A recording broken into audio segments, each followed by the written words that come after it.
Bismillahirrahmanirrahim. Welcome back. It is 9:41 and we are now joined by Irfaan Mangera. He is activist and head of education at We the People of South Africa.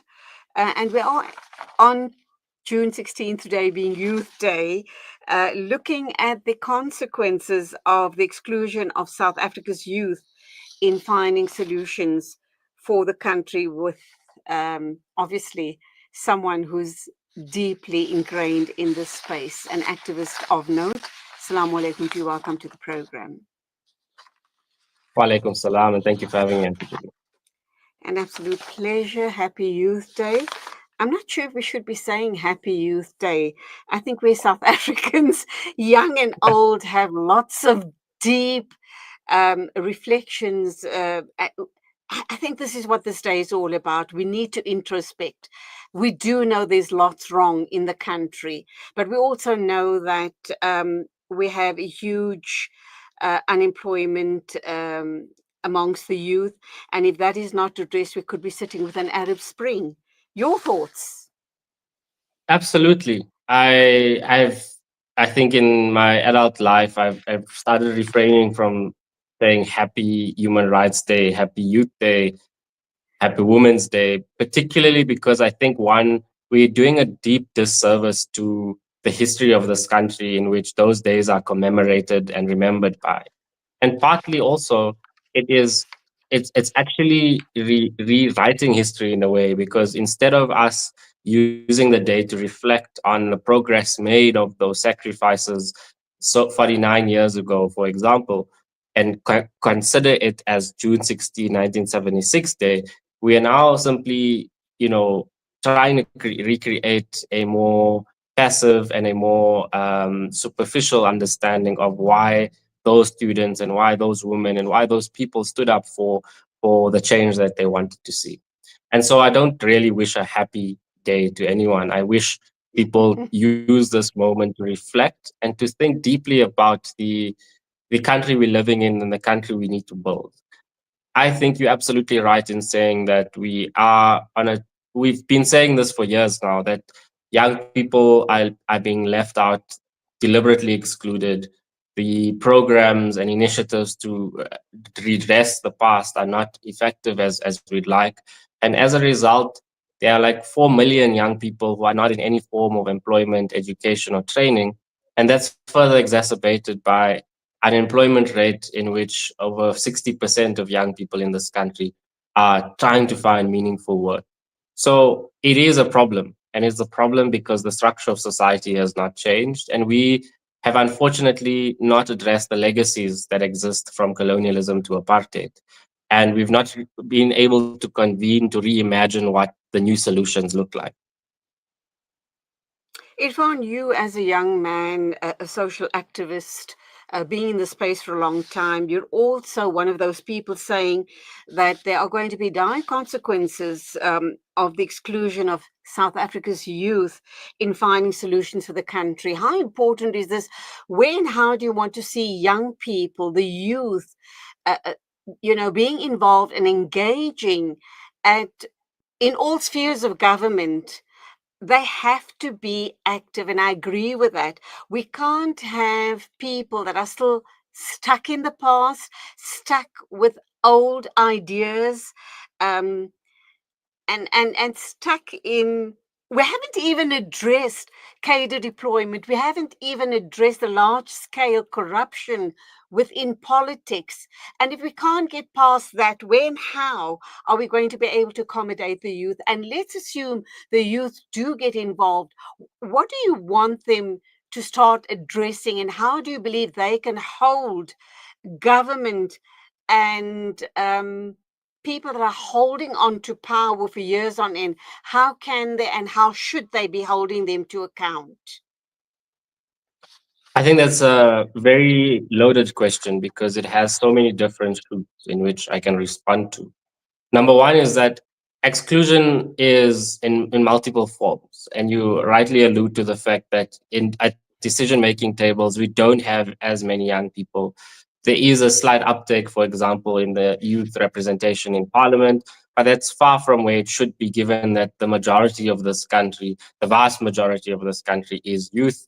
And not just youth from a perspective of age, but who have led, who have expertise, who have studied and have the qualification. So they have the knowledge base to actually go in and start transforming these different departments and sectors of society. We've seen young people lead in multiple spaces, when unfortunately that we haven't really translated that leadership to mass mobilization of young people, similarly to that of 1976, which sparked a massive countrywide protest for change that got global attention. I do think in different terms we don't have the same struggles, and there was a more clearer picture on what needed to be solved during apartheid. But now we do have multiple pronged struggles on the mental health crisis side, climate crisis side, economic exclusion side. Education is another big challenge. And so we're finding ourselves dispersed across the board, trying to solve these problems we passionate about. But I think at the crux and core of it is recognizing that the status quo and the system as it stands is not serving its intended, or at least the well intent of our leaders who came brought us into democracy. And I say this because it should not be normal where 20 million South Africans are hungry or food insecure, and yet we are exporting food all over the world. And so, what do we then do to say, how do we make sure that at the basic level, we protect the dignity of South Africans across the board and make sure that we uphold the constitutional values that we stand for? I think outside of just access to resources, young people having access to capital, it's also just access to information, to mentorship, to networks, and to the type of support that often young people don't get. And that's an opportunity. We don't have enough opportunities, and that's primarily because we're not growing the economy. We've stagnated in that growth. And we've also allowed for the dominant players to have their say in how things should work. And what I mean by this is the people at the top of the food chain, the people who are in big business, have not realized that they're willing to relinquish some of their profit making enterprise to ensure that others have a stake at the table and a fair share at the table. And I think this is the crux of it, is being in the most unequal society in the world. We have to think about redesign. What does redistribution look like, and how do we build effective governance? You're right about saying the cadre deployment thing is a problem. You have lots of people who are occupying leadership roles, managing roles, and they're not fit for purpose and unable to deliver. But beyond that, it's also a failure from a, I think, a mismatch of what we actually need to grow this economy versus what we're actually investing in at this moment. Let's look closer to home and let's look at our community. I'm talking about the Muslim community in South Africa and the larger Indian community. Um, we do a lot of charitable work, upliftment work. We're very, very active in those spaces. I truly believe that we could be doing more. As a social activist, where and how do you believe we should be directing our energies and our resources?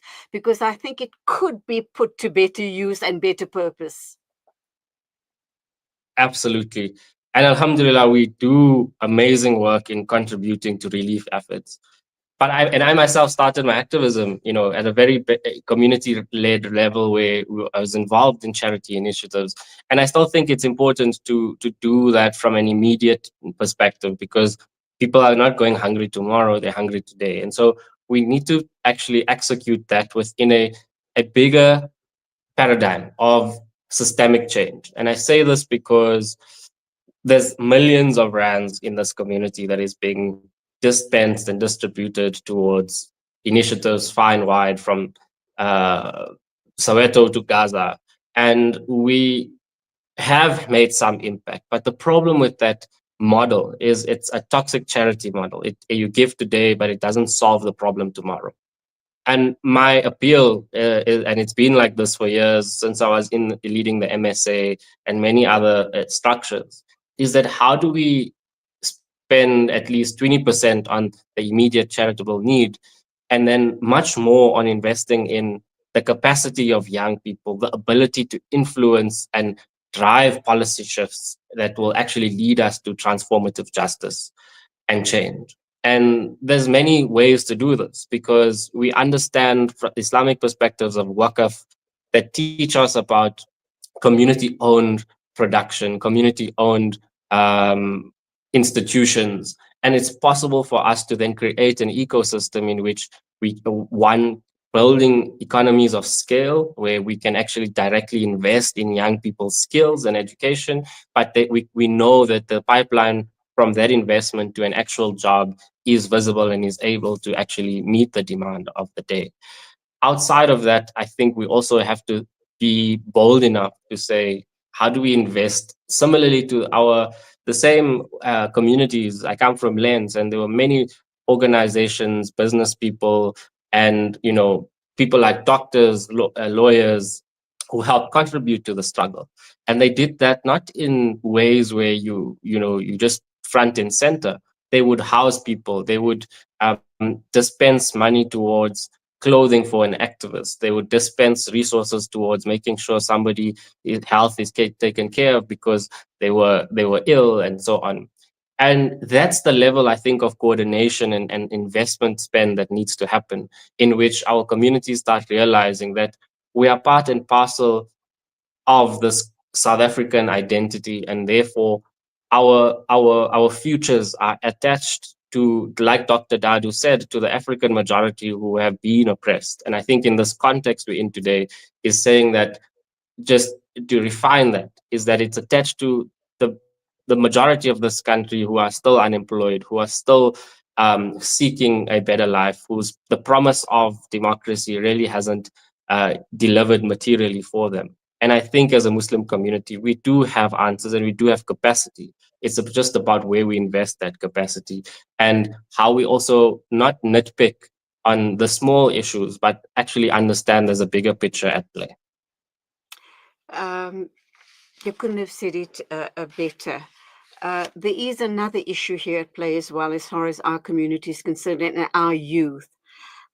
My sense is that our youth are not active enough. They're a handful of people like yourself, but the larger majority of our youth, if they can collectively band together and be conscientized and start thinking along the lines you have outlined, we can definitely turn the tide, can we not? What is it that's stopping us? And where and how can our members play a more meaningful role? Because I think that that platform does and can send out a very positive message. 100%. I think young people are not lazy, number one, and neither do I think there's this. I know there's a sense that it's apathy, but I think it's more disillusionment than apathy because we've grown up in a society that promised one thing but delivers something else. For example, when it's 10 years of fees must fall this year, and I remember holding a placard that says that you promised our parents free education and we're here for a refund. And that was part of a bold movement of young people, thousands across this country, who stood firm together to say we need systemic change for us to access education, because that's the one way of us actually leaving a life of poverty. And so I think within regards to young people, we need to reimagine what participation looks like. How do we get the best and socialize young people towards a more front-facing role, taking up leadership and taking up an active participation role? I spoke about this yesterday, where on Saturday actually, with the Gauteng nation building camp that was hosted with all the different youth from regions in the province. And I said, I quote Paulo Freire, who speaks about critical consciousness. And we need to raise citizens with that critical consciousness. And I don't think our schooling institutions have done so. I don't think our madrasas have done so. Neither do I think our mosques are doing so. So, and what does that mean is that the conversations we have should make us uncomfortable enough to actually say, how do we, as the adults or the people of influence and power, whether you're a teacher, a community leader, an imam, actually have the hard conversations with young people in which you don't just speak to them or speak at them, but with each other. You start building this idea that we can learn from one another. Young people's experience will teach us that we can actually we should do something different. And as an adult and somebody who's experienced, you also might impart some knowledge on, but it's creating the condition and using pedagogy that actually promotes that consciousness. Because that consciousness is what I believe will lead us towards greater organization, where young people start banding together, similarly to the 1976 generation who had an action committee. And from there, action can be taken towards mobilizing society.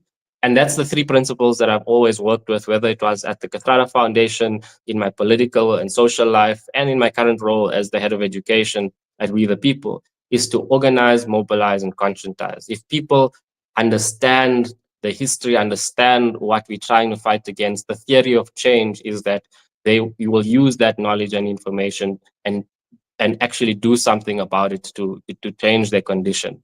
And I think Islamic principles teach us enough of this, that we must also tie our own camel. And I do think young people have that ability to do so, should they have the necessary support and give them the resources they need to do so. Inshallah. And as we wrap up, your final words to the youth today on June 16th. I think we need to recognize that today is not just a bright day. It's not just another day for self-interest. We need to be bold enough, if you're on your own, if you're with others, reflect and think about the history of the people who have sacrificed their lives, who were just 12, 13, 14 years old, who wanted to rebuild a more just and dignified society. I, for one, really want to honor the life of those 1976 generations. But also, there's a quote by Steve Biko who says that in time we shall bestow on South Africa a more dignified face. And I think that that should be the premise in which we all work, so that every single person can live a life of dignity, where no one goes hungry, where no one is unemployed, where every family can hold each other in wellness and well-being. So rise boldly, because this future is ours, and the only way we build that future is by doing the work today. Shukran jazilan. Inshallah. Assalamu alaikum. Ameen. That was, of course, Irfaan Mangera, social justice activist. He's also head of education at We the People. Absolutely brilliant listening to him share his thoughts with us. Today, on June the 16th, it is almost 10 o'clock, but we still have one or two interviews to get through, so please do stay with us.